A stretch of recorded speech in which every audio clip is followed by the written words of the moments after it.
সেদিন চলে গেছিলাম লাল মাটির দেশ বীরভূম, আর ঘুরে এলাম সোনাঝুরির হাট।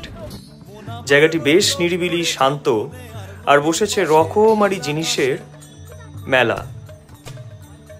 বিগত 20 বছর ধরে হয়ে আসা এই সোনাঝুরির হাট বাঙালি জাতির একটা বিশেষ আকর্ষণ হয়ে উঠেছে।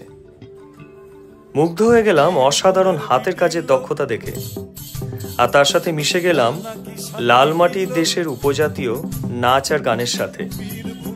সমগ্র বাংলা তথা ঝাড়খণ্ডের বিখ্যাত উপজাতি এই সাঁওতালদের নাচ গান দেখে বেশ কিছুক্ষণ সময় কেটে গেল। পল্লী সমাজের সংস্কৃতির এই এক টুকরো অভিজ্ঞতাকে মনের খাঁচায় রেখে আমরা এগিয়ে গেলাম অমর কুটিরের দিকে।